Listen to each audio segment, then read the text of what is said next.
Did you want to make an announcement today?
Oh, did you go over there?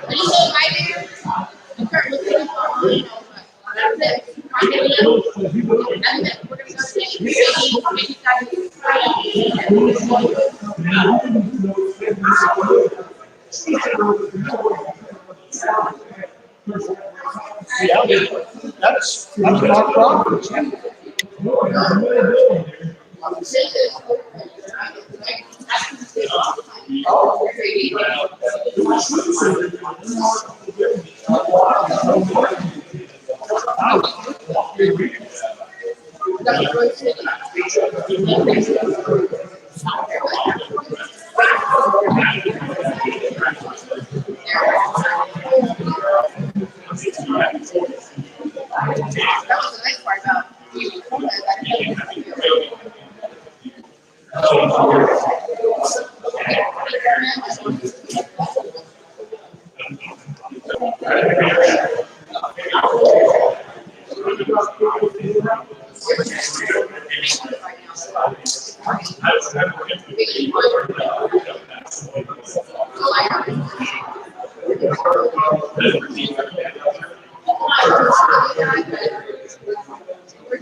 off and turn it on.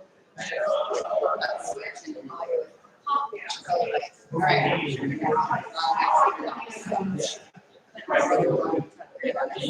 They'll do.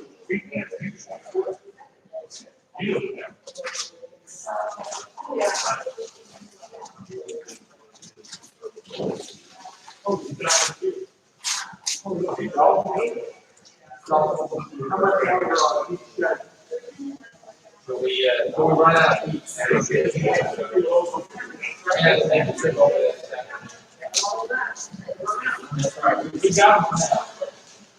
One left. The next one.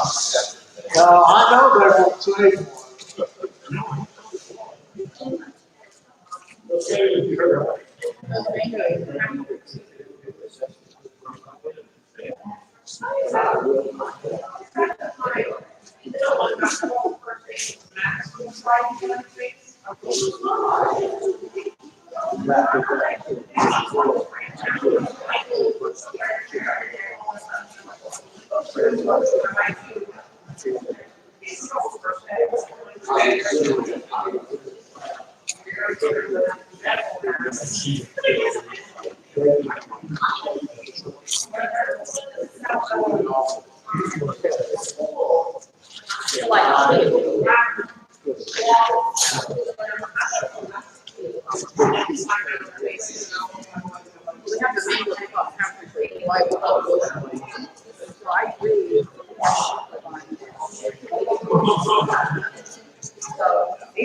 Not yet.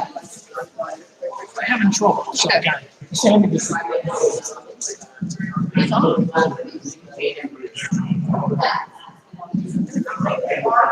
10.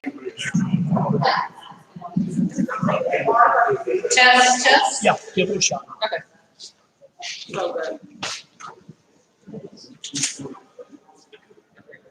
I'm not starting yet.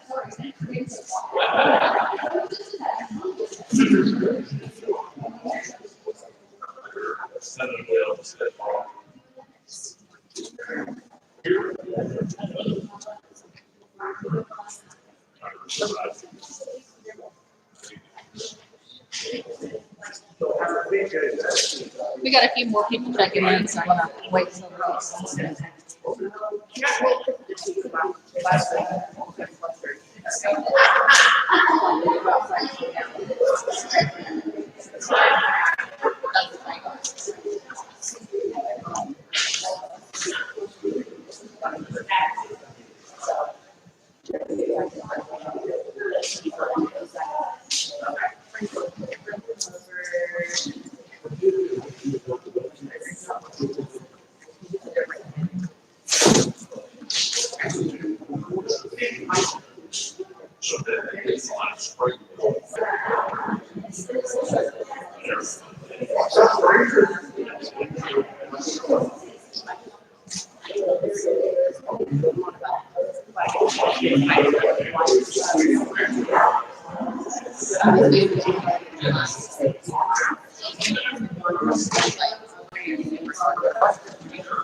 they went out.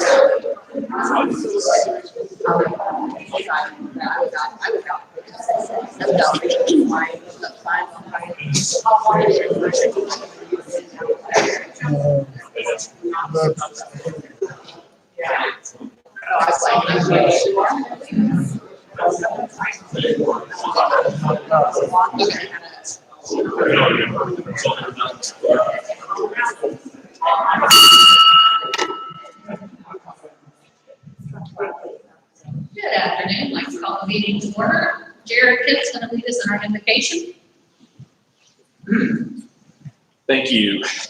Dear Heavenly Father, thank you so much for bringing us together here today. We've got so much to be thankful in our lives for all that you've done for us.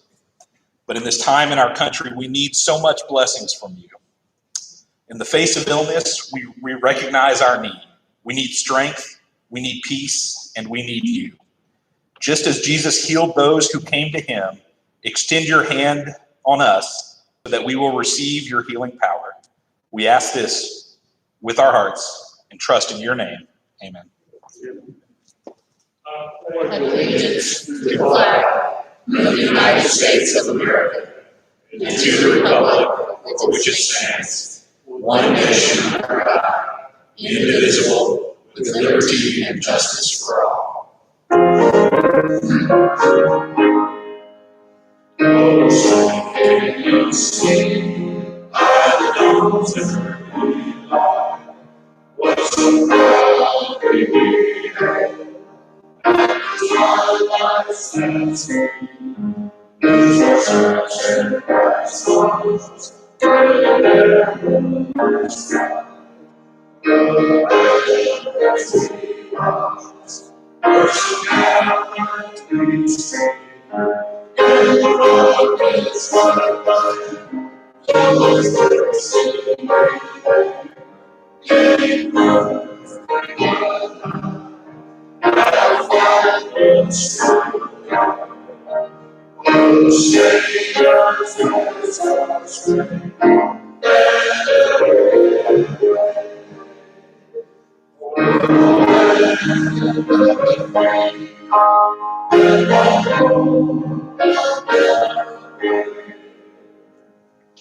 Thank you. Be seated. And I'm going to pass the mic over to Courtney to introduce any guests we might have today. Thank you. Good to see everybody. We're not working today, but it is my name is Shady Jones. She actually works for Advent Healthcare, the version of Advent Healthcare throughout the critical support stuff.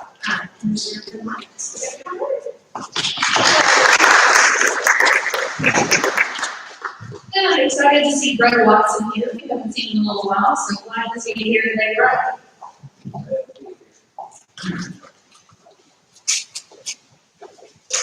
All right, so we got some announcements about some stuff coming up. So if Dalton, Brandy, and then Dalton, Brandy, come on up to make your announcements, and while we're doing that, I just want to remind everybody that we are not meeting next Monday. It's the Labor Day holiday, and so you can come here if you'd like, but there won't be lunch. The doors will probably be locked, and you'll be on your own. Or if you're looking for something to do, call up a Rotary friend and have lunch. Tom DeWitt, do you want to come up too? Wherever you, there you are. Dalton, do you want to give us an update on the Rotary Rubbish Roundup? Yes. So this is the last you'll hear of me talking about the Rotary Rubbish Roundup, because today is the last day you can do it. We're wanting you to get it done before September 1st. We can do it on September 1st. That's okay too. If you want to get out there and just pick up some trash with your family and friends and just help make a difference. If you go out there today, you won't be alone. I also will be doing my Rotary Rubbish Roundup today. So don't feel bad if you're just not getting around to it. Thank you guys.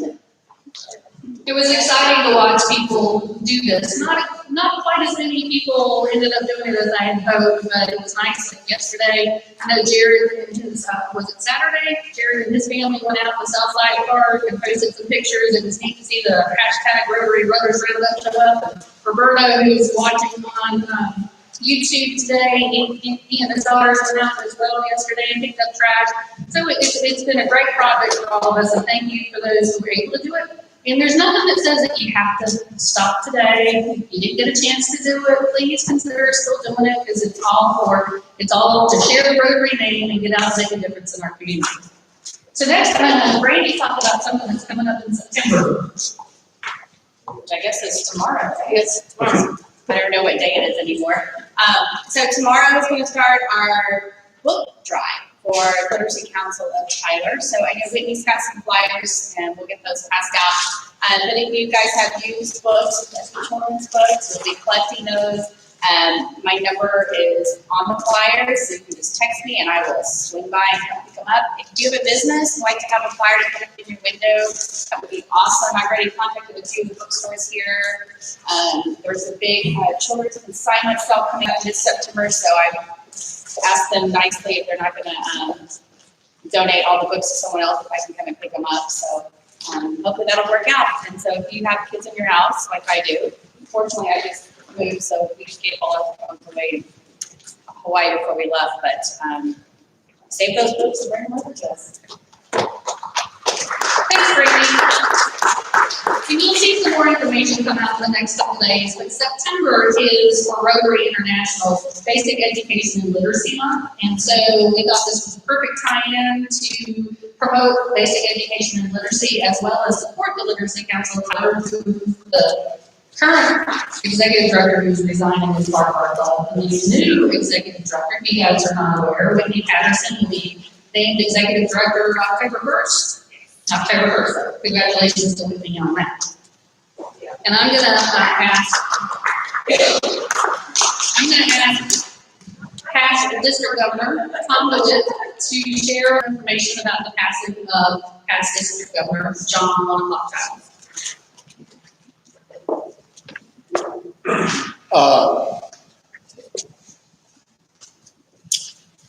For those of you who were not able to attend the funeral, it was a true celebration of a life well lived. The individuals who participated all had impacted lives by John Child. And once you got past all the Aggie stuff, which was somewhat difficult to ignore, in fact, just so you all know,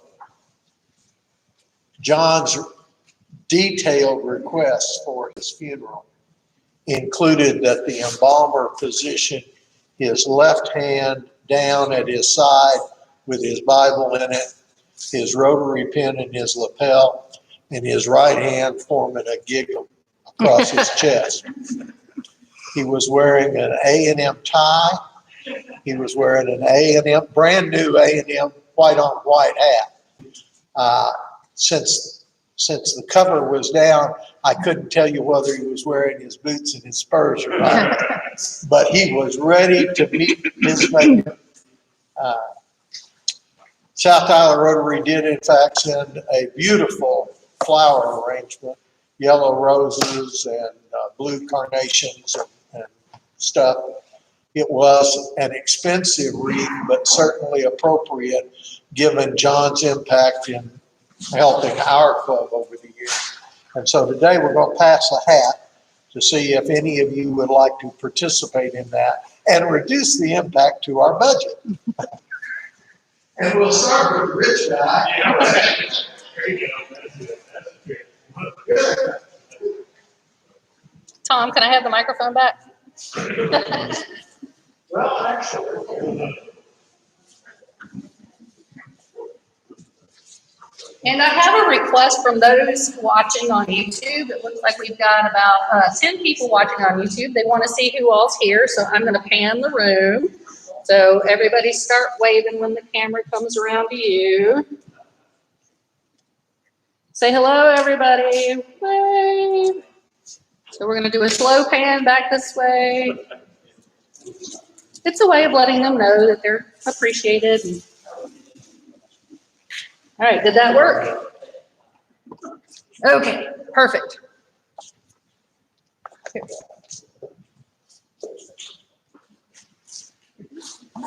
I'm following you. Take my money, please. All right, did I give everybody a shot? Great. A couple more reminders for you. You probably saw when you walked in, t-shirts in the back. We have these wonderful South Tyler Rotary t-shirts that we've had for a little while, courtesy of Clint Henderson, who's not here today.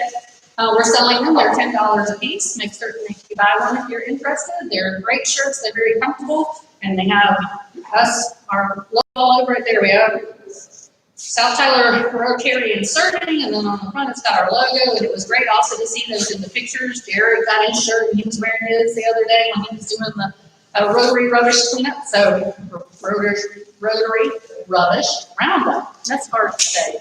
Dalton, why'd you come up with that?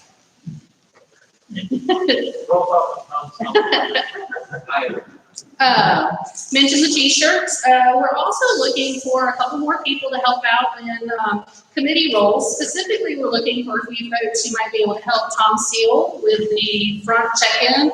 That's a variety of, it includes accepting payment for lunch, helping with the raffle, selling t-shirts, reading. Courtney's in charge of our readers, so if you have any interest in helping doing that, please let us know. Otherwise, we're going to start calling a lot of folks up.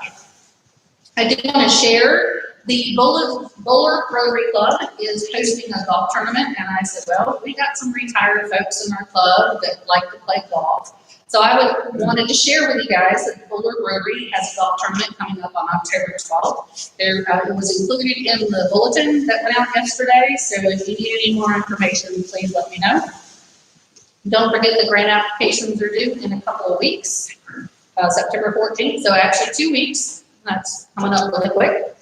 And, Tyler wanted us to know that his mom are going to be going on vacation to Cheyenne, Wyoming in a couple of weeks. So I hope he has a great time with that. So Johnny's not here today, so I'm going to fill in for Johnny. And we're going to do a number spotlight. And of course, I always do this. Michael, you just took a bite of food, but would you like to come up and yes?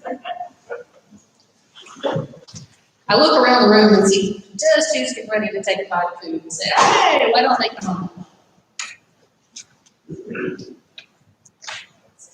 So most of you have been coming to the meeting, so you've probably seen Michael. Michael is a new member to us, and he's been in Rotary for a while, so I thought we would do a quick question and answer and learn a little bit more about Michael. So tell us a little bit about what you do, the company you work for, your position, and what the company does.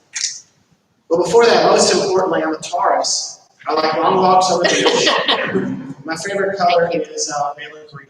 So now I forgot what you asked me. What was that? So what do you do? For about 20 years, I was an executive leadership with Aflac Incorporated, the world's largest supplemental health insurance company. And I've been transferred to Corpus Christi for 14 years, then Northwest Arkansas there in Fayetteville for two years, and transferred us here to Tyler. And my wife and I fell in love with Tyler. And we knew that at some point we wanted to step out of the role and all the pressure that comes with leading a team. And last August, after many sleepless nights and a lot of prayer, I stepped out of that role and helped nurse at Christus from Francis. And they furloughed her down to just 8 hours a week. She's still on 8 hours a week. She's an advanced practice educator, not everyday practicing on the floor. She's an educator. I hope that makes sense. But so she got her license and joined, and so now I'm not even the boss of my own agency. so I do employee benefits and individual life and health. Sorry, I took some. No, that's right. No, you're great. You mentioned your wife. Do you have any kids? I have 4 wonderful children. I have a son and 2 great children, Luke and Lily, and a daughter-in-law, Jamie, all live in Fayetteville, Arkansas. I have a daughter, Deidre, who is a 3rd grade teacher in Dallas.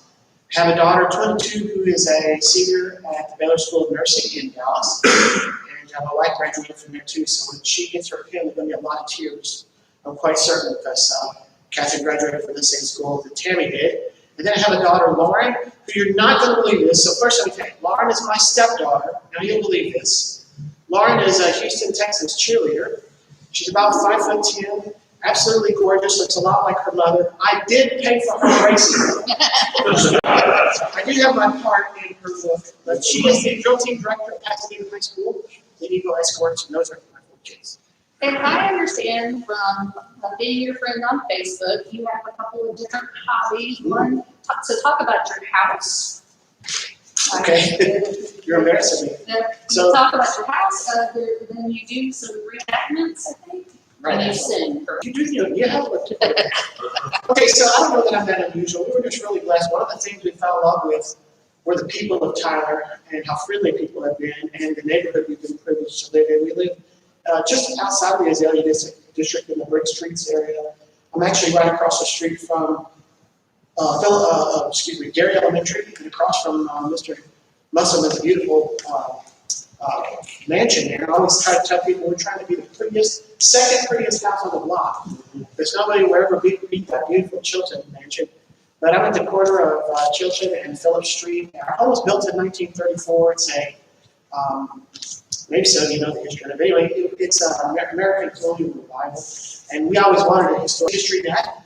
I'm one of only about 6 French colonial marine reenactors in Texas. The French Marines who protected the forts when they first came and settled down in South Texas. So I do French Marines, Spanish colonial.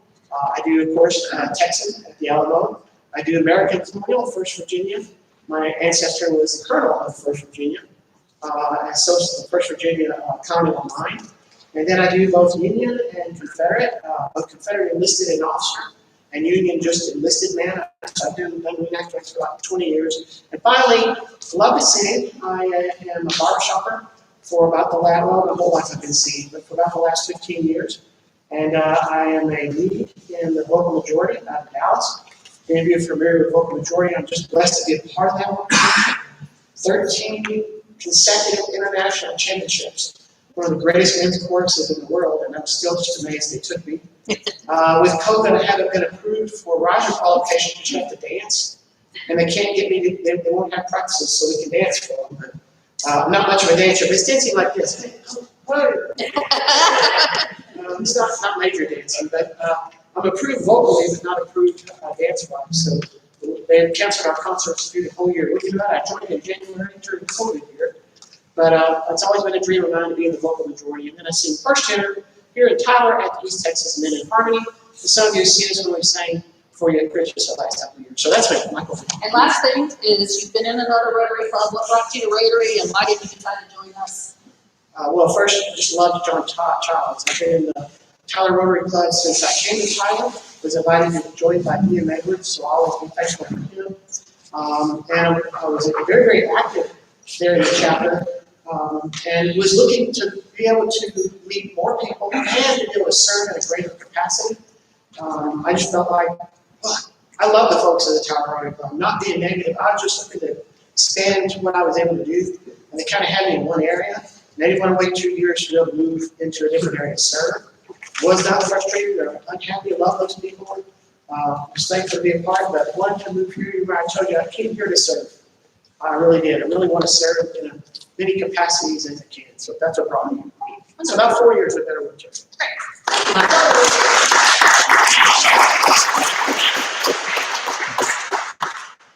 Definitely some interesting hobbies and outside activities. So we're glad to have you as a member, Michael.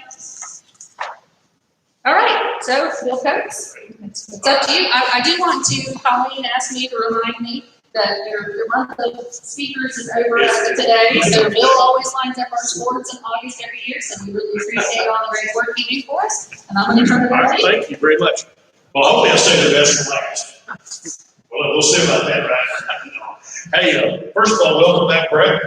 Good to see you, buddy. Glad to have you back. Quick sports, though. Baseball's trade deadline is at 3 o'clock this afternoon. The great Texas Rangers, not so great this year, have started a full-blown rebuild. They traded Mike Minor, one of their better pitchers, to the Oakland A's about 30 minutes ago. And before 3 o'clock today, it was surprised me that Lance Lynn and Joey Gallo are gone too, because those are the best guys they've got, and they're going nowhere with what they've got right now. So they might as well dump them and start over. So I think that's what we're going to see. It probably all starts today. So anyway, this has been a month that we've kind of done sports programs. I've always enjoyed doing that. We had John Dent from TCU earlier in the month. Of course, Coach Willis from Legacy. It's going to be hard for me to get used to saying that. Legacy across the street was here last week. And I did a program a couple of weeks ago. A year ago, first of all, we talked about Kevin. Chuck Smith has been in our club for about a year, right, Chuck? Over a year, maybe? Chuck is a longtime associate athletic director at Tyler Junior College. Chuck's also, for those of you who are not familiar with him, he has been an Air Force reservist for nearly 20 years, 19 years. He's been deployed 4 times, twice, once to Afghanistan, once to Iraq, is that right? And has been there and is eligible to go again in a couple of years, right? His next deployment with us. So we occasionally have over the years lost Chuck for anywhere from 6 to 8 months at a time while he was overseas serving his country. And how about giving Chuck a hand for what he's doing?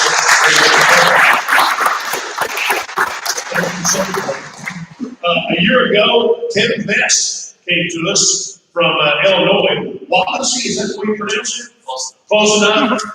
Kevin is an Illinois boy who got to Texas as fast as he could. That's the old saying, right? But we met Kevin a year ago and became the athletic director at Tyler Junior College. TJC has a storied history athletically, as many of you know, those of you who've been around Tyler for a long period of time. Or natives like me, it's a legendary history. They won 62 national championships in just about every sport. Is there a sport that we play that we haven't won one in? I can't think of it. We won football, we've won men's and women's basketball, tennis, softball. And that program's only about, 10 years old? 7. So everything else, literally everything else, TJC, I think, has won championships. The best known current former Apache athlete is Jimmy Butler, who is a superstar NBA basketball player for the Miami Heat. He's an Apache. We've had a number of NBA players. There was a streak there back in the last decade, 5 years in a row, we had an Apache in the Super Bowl for one team or the other. So it was a pretty remarkable streak there for a while. So it's been, I've been associated with TJC, but I've been doing their broadcasts for 25 years and have seen a lot of great athletes come through the school. Kevin, again, comes to us. He's got an athletic background. He was a baseball coach. He's been a minor league baseball coach, right? And was an athletic director at the junior college in Illinois. So he brings a wealth of experience, and he stepped right into it. He started.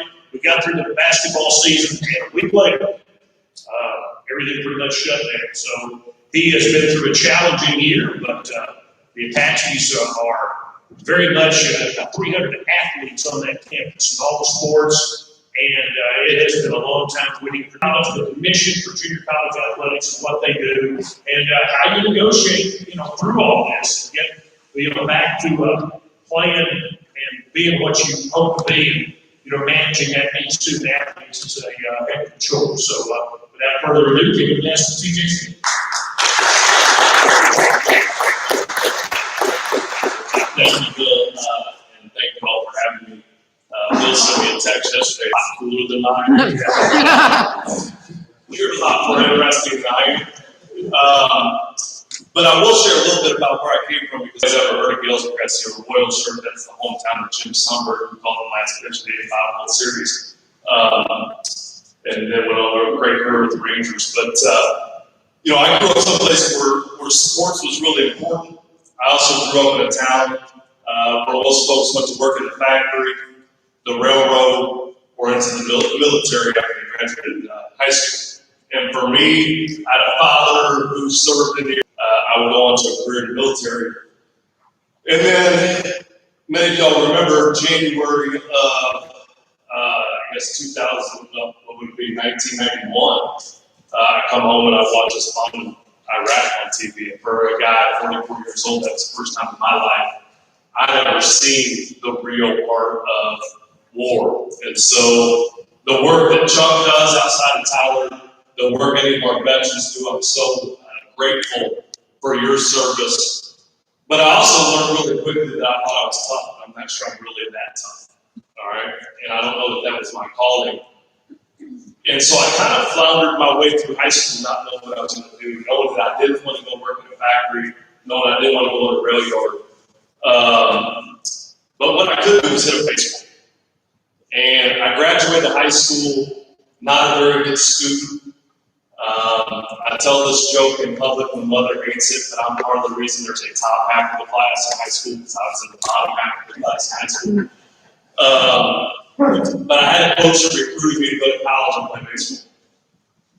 And the world was different then. We didn't have the technology where we get emails from faculty members about how people are doing their progress reports. So in the fall of 1994, about every 4 weeks, we had to fill out a progress report. We had to go to each one of our faculty members, and we had to have them write our grade, write comments, write when we showed up for class, which I did religiously, all right?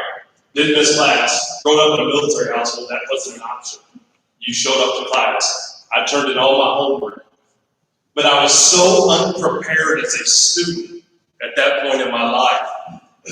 I had to walk in on a Monday and show my coach this progress report. All right. Now my coach, every 80s movie you ever saw about coaches, especially football coaches, this was my coach, right? He's about this tall. I used to joke with him that he was the only 5'7" guy I've ever been scared to death of. He was about this tall, had the flat top, chewing back in his mouth, right? Screamed and hollered a lot. The veins would pop out his head. And I was terrified to go in and show him his progress. All right? So I did like every student did, and I walked in and tried to sneak it on his desk and moonwalk out the door while we talked about the weather or something. Knowing that he's seen that a million times. He turns that thing over and he says, "Come here." And I said, he looks at it, and this is a true story. He says, F, F, D, F, F. And I looked at him, and I'm just waiting for him to explode, right? So, I mean, he yells at me when I run out of ground ball. I can't imagine what he's going to do right now. And I looked at him again with kind of this nervous laugh, and he said, F, F, D, F, F. And I looked at him like this. No joke, you can call him and ask him. He points to the D and says, "I think you've been spending too much time on that one class." That's a true story. And I had the same kind of laugh like this. I'm still waiting for him to explode. And I literally asked him, I said, "Is that it?" And he goes, "Sit down." And I sat in his office, and he goes, "Look, I can yell and scream, I can make you run a practice, but the fact of the matter is, you and I both know this isn't going to work if we can't fix this." And so for the next literally year and a half of my college career, every Monday morning at 10 a.m., I sat in my coach's office. And he coached me through how to be a college student, right? Now, he coached me a lot of other things I didn't know at the time. He was trying to teach me how to be a grown-up, how to be a responsible human being, how to be an adult, how to learn lessons of accountability and things like that. But what it made me realize was there are so many people out there that athletics is the entryway to higher education, and that it can change lives, right? I mean, I know I'm probably talking about that too much, but I think the work that we do in college athletics, work Chuck does every day, has an opportunity to change lives. I say that because I'm a living example. I never would have gotten to where I got. I tell folks I owe everything in my life to college athletics. It's how I met my wife. It's how I got 2 college degrees. It's how I get to do the things I love every day. And so it was really impactful for me, and I knew early on, I didn't know how to get into the business, but I knew I wanted to be in the business. I knew that I wanted to use this as a vehicle to positively impact students, positively impact young people. And so I got in right away at 22 years old and started coaching. And I'll be honest with you, had no idea what I was doing. But it was a heck of a ride. We had a lot of fun. And I think in the process, hopefully I made a little bit of an impact on some of those folks' lives. About 4 years ago, I decided it was maybe time to hang up a baseball uniform for some dress slacks. At that point, I had a young daughter. My daughter is 13. She's an 8th grader at Moore Middle School. Has her first volleyball game tonight. We're excited about that. I knew it was time for me to get off the road. If anybody's ever been around coaches, the lifestyle is unique. I used to often kiss my wife goodbye in January, tell her I hope to be home by the time my anniversary rolls around in June.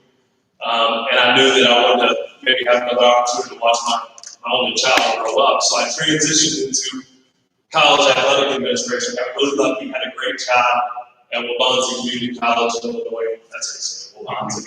It's tough, but about a little over a year ago, literally, I got into Tyler August 15th, a year ago, and I had an opportunity to come here and visit in June of that year. And some of you may know Dr. Tim Trey, who's actually my boss now, and was the athletic director here for almost 20 years. And Dr. Wally McGee, who's our esteemed new president. It's been kind of fun because Dr. McGee started in July and I started in August, and we kind of carved a cool path together. But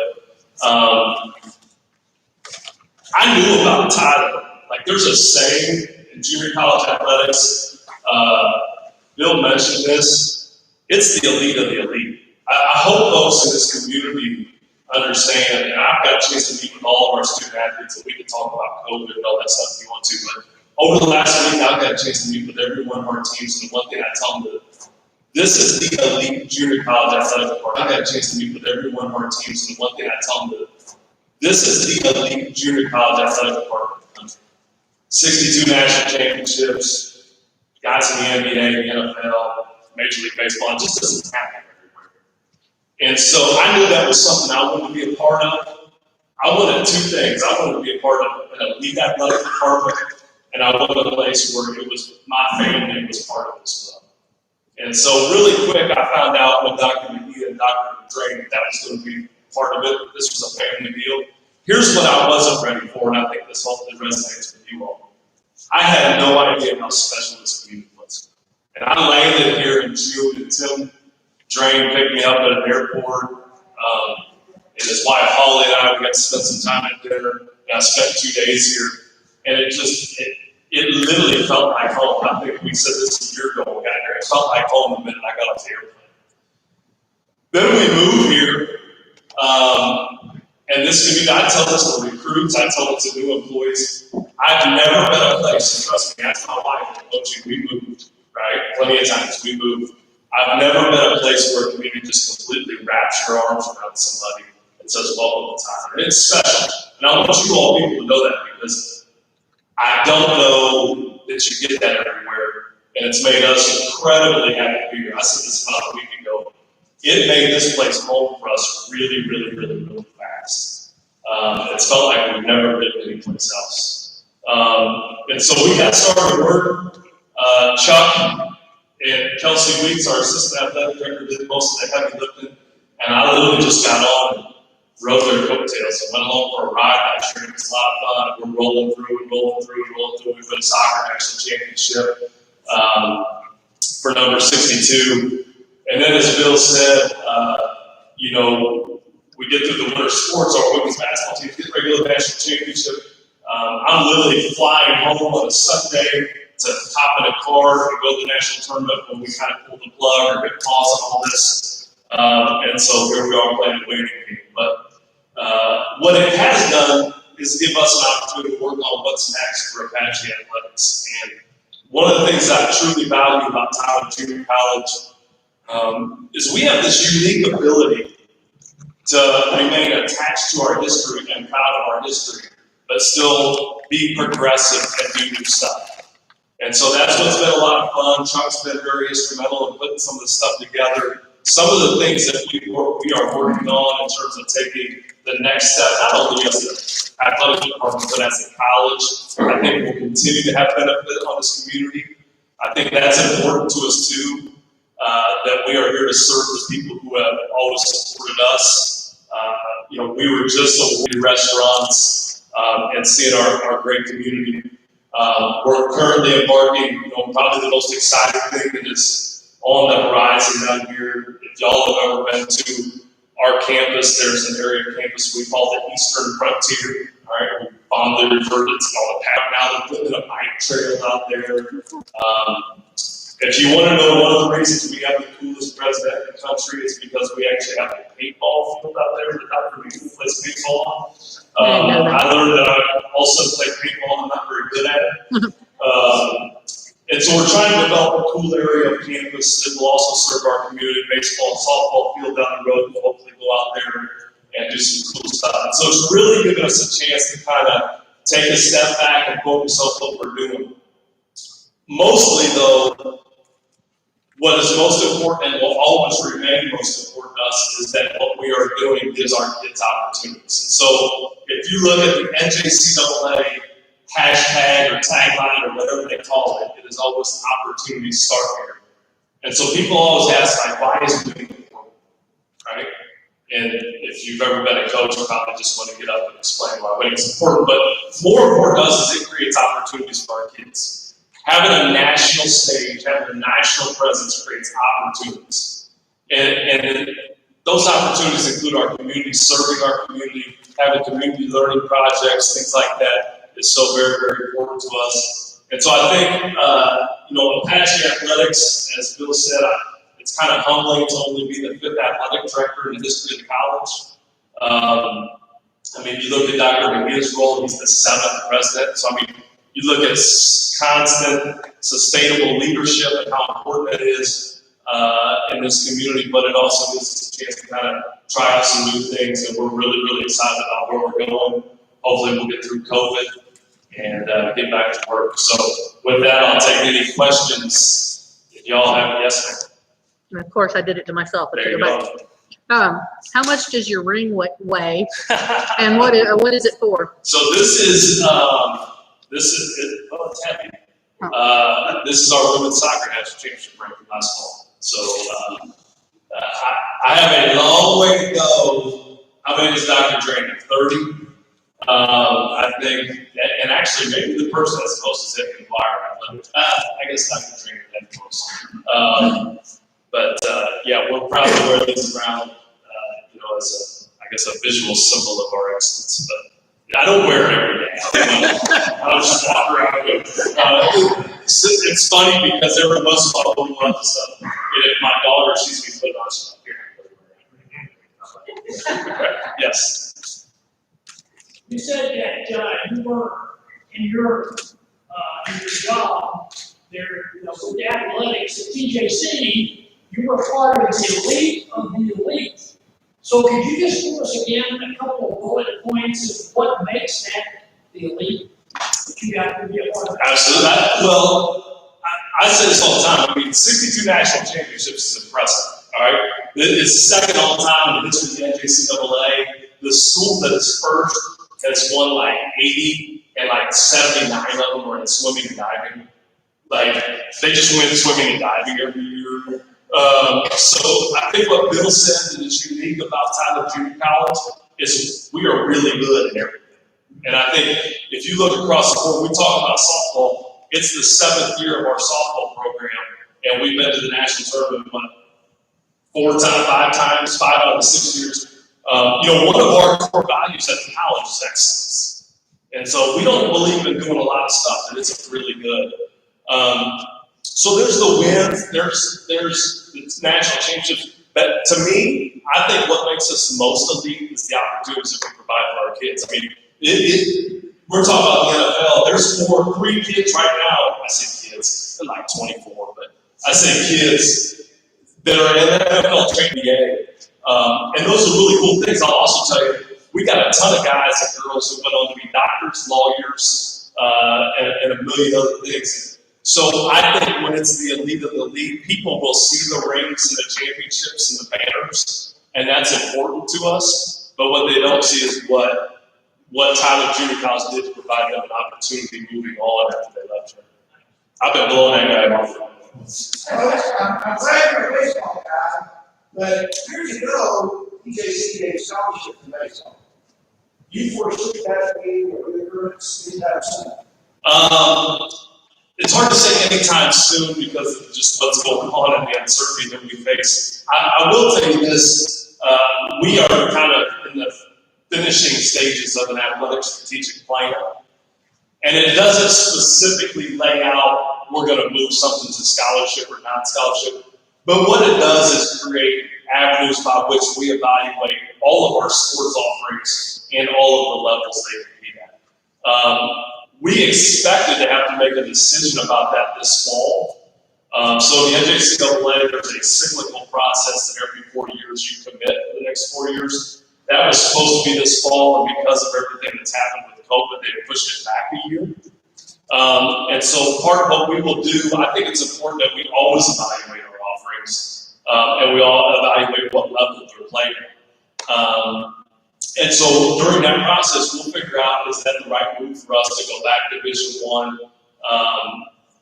I think we always, right now it's 3. So there's no Division II schools in the state of Texas. So that's really why we're either 1 or 3 when it comes to the state of Texas. That decision was made many, many years ago. I think maybe before Chuck was even here. But we will constantly evaluate that. I can't say yes or no is it going to happen. I can say we're going to dig into it and we're going to find out if it's the right move for us. If it is, we'll move in a different direction. You said your motto is kind of opportunity to start here. Do you have any idea of what percentage of your students go on to play sports in major college?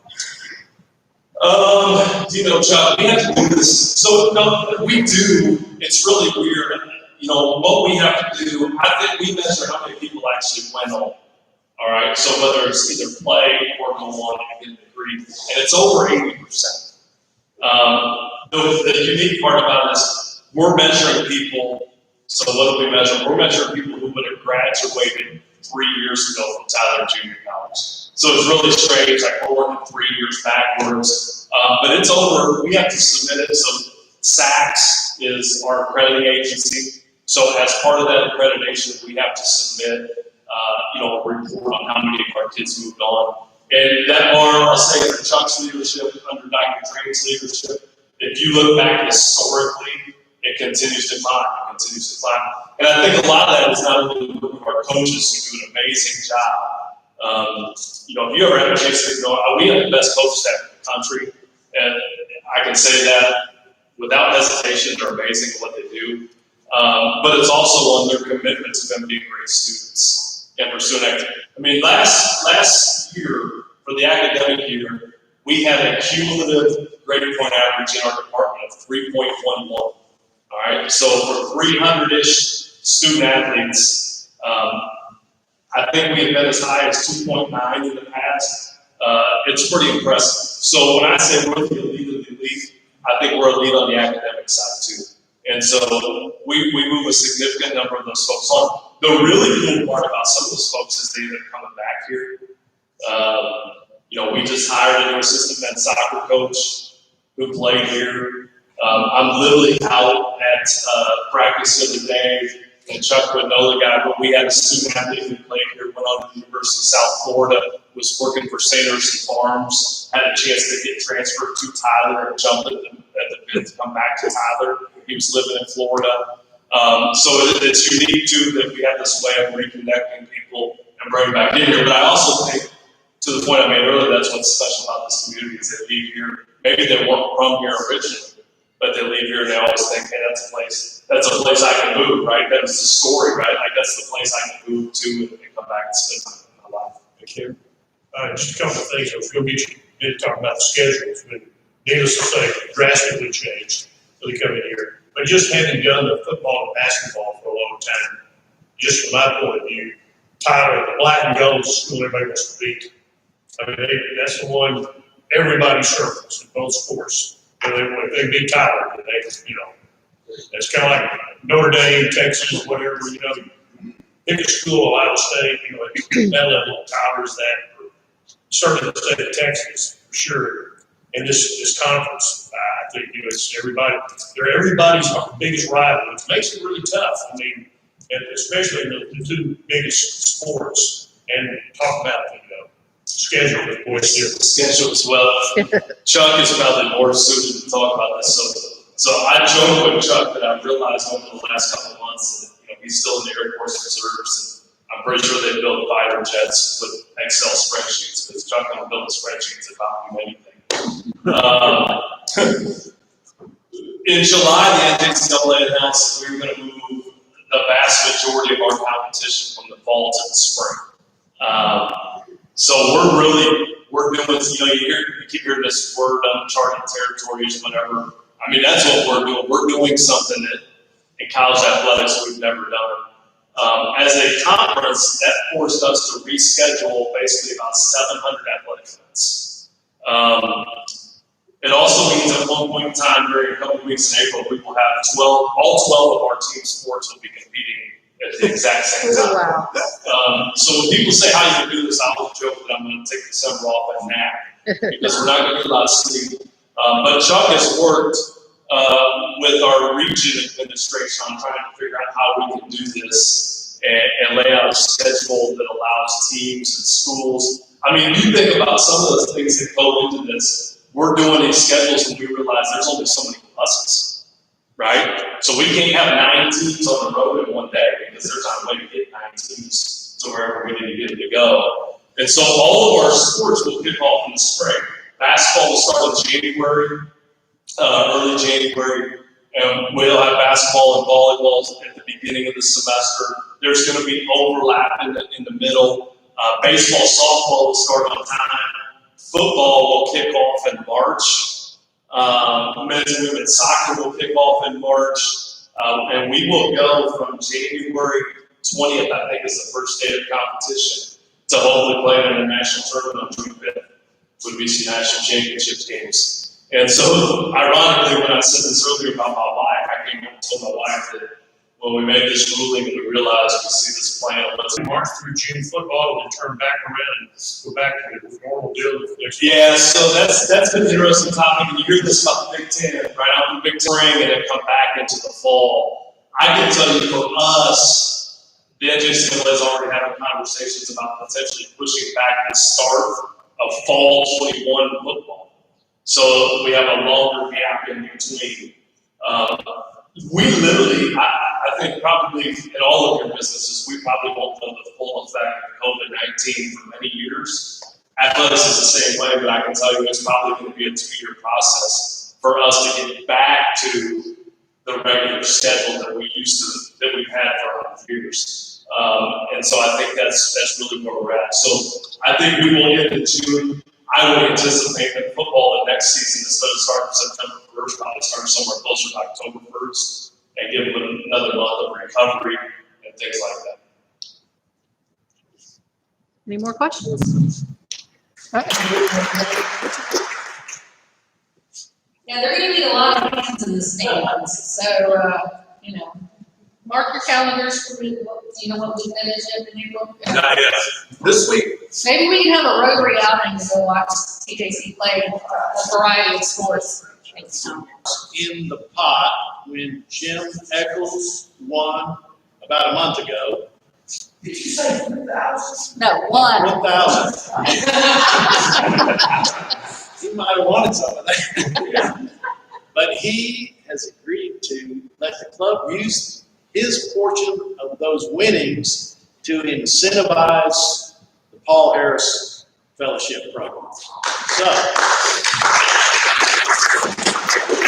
the board normally will vote on the 17th to put a little bit of that money back in to kind of seed the pot, because right now it's pretty depleted. So, we'll let you know pretty soon here how much is actually in the pot. But today's winner, last 4 digits are 5019.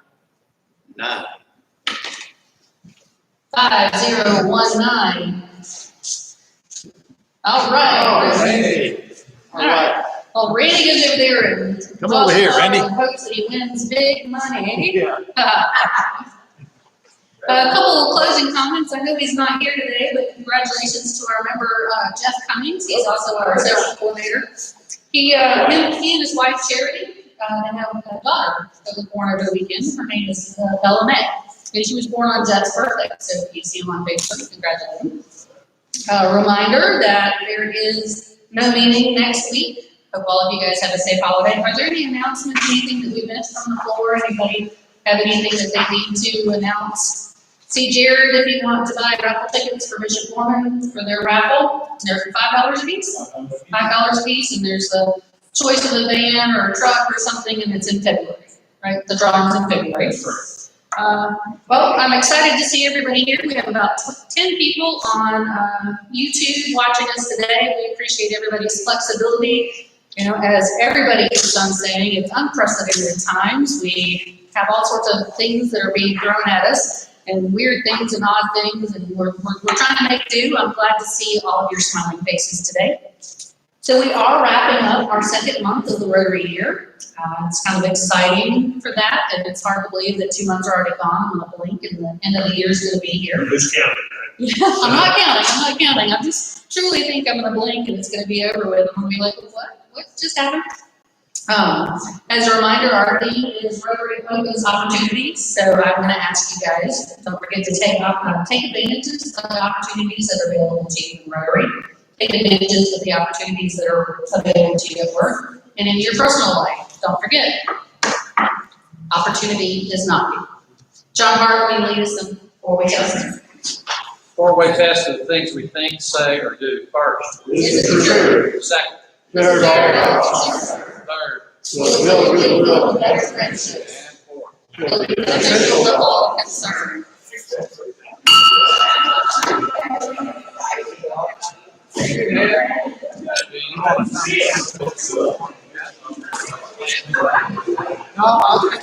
Let me have one more. Because I want to.